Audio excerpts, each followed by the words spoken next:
पता नहीं आप लोगों में से कितने लोगों को याद है या नहीं, 18 मई 1998 एग्जैक्टली ये वही साल है जब भारत ने ऑपरेशन शक्ति चला करके न्यूक्लियर टेस्ट किए थे पोखरण के अंदर में। और उस वक्त हमारे जो पीएम साहब थे वो हुआ करते थे अटल बिहारी वाजपेयी।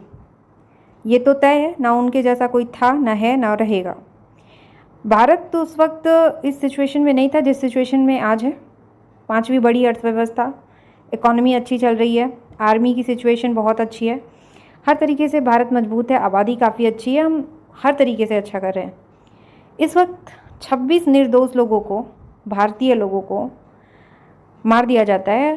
3-4 दिन तक थोड़े बहुत बम पटाखे फुटते हैं, भारत अच्छे स्टैंड में दिखता है, और फिर उसके बाद सीज़ फायर। मीडिएशन किससे लिया जाता है? मिस्टर ट्रम्प से, अमेरिका से।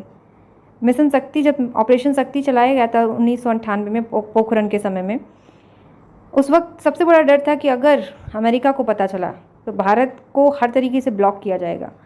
बिना डरे, बिना बिल्कुल डरे हमने उस ऑपरेशन को ना सिर्फ अंजाम दिया बल्कि एक ऐसे श्रेणी में शामिल हुए जहां चुनिंदा देश हैं।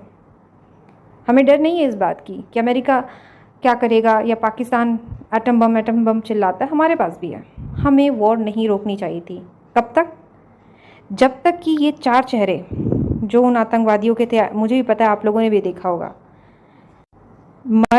चाहे मरे रूप में चाहे जिंदा, हम उन्हें पकड़ के लाते, सज़ा देते हैं और लोगों को दिखाते, देखो जिन्होंने हमारे 26 लोगों को मारा वो यहाँ हैं, इस हालत में है। उनको बिना मारे, उनको बिना पकड़े, इतनी इंटेलिजेंस, किस बात की इंटेलिजेंस है, किस बात की मिलिट्री पावर है? This is something not which for waiting for. हम इन सभी चीज़ों के लिए वेट नहीं कर रहे थे, हमें ये चीज़ें नहीं चाहिए थी। We are still not happy. अभी हमारा बदला पूरा नहीं हुआ है। ऑपरेशन सिंदूर था, जो भी आपने 3-4 दिन किया, कमेंडेबल, बहुत कम देश कर पाते, पर भारत अन्य देशों की श्रेणी की देश में नहीं आता। हमने उस वक्त युद्ध लड़ा जब हमारी पे बात ही नहीं थी बांग्लादेश के लिए। हम उस वक्त युद्ध लड़े जब हमारी सिचुएशन अच्छी नहीं थी, 1962 वॉर विद चाइना। आज जब भारत की स्थिति अच्छी है और इस तरीके से डोनाल्ड ट्रम्प ट्वीट करके बोलते हैं, एक्स पे पोस्ट करके बोलते हैं कि हमने मीडिएट किया, दिस इज़ नॉट समथिंग जिसके लिए हम वेट कर रहे थे, this is not right thing. I hope you understand.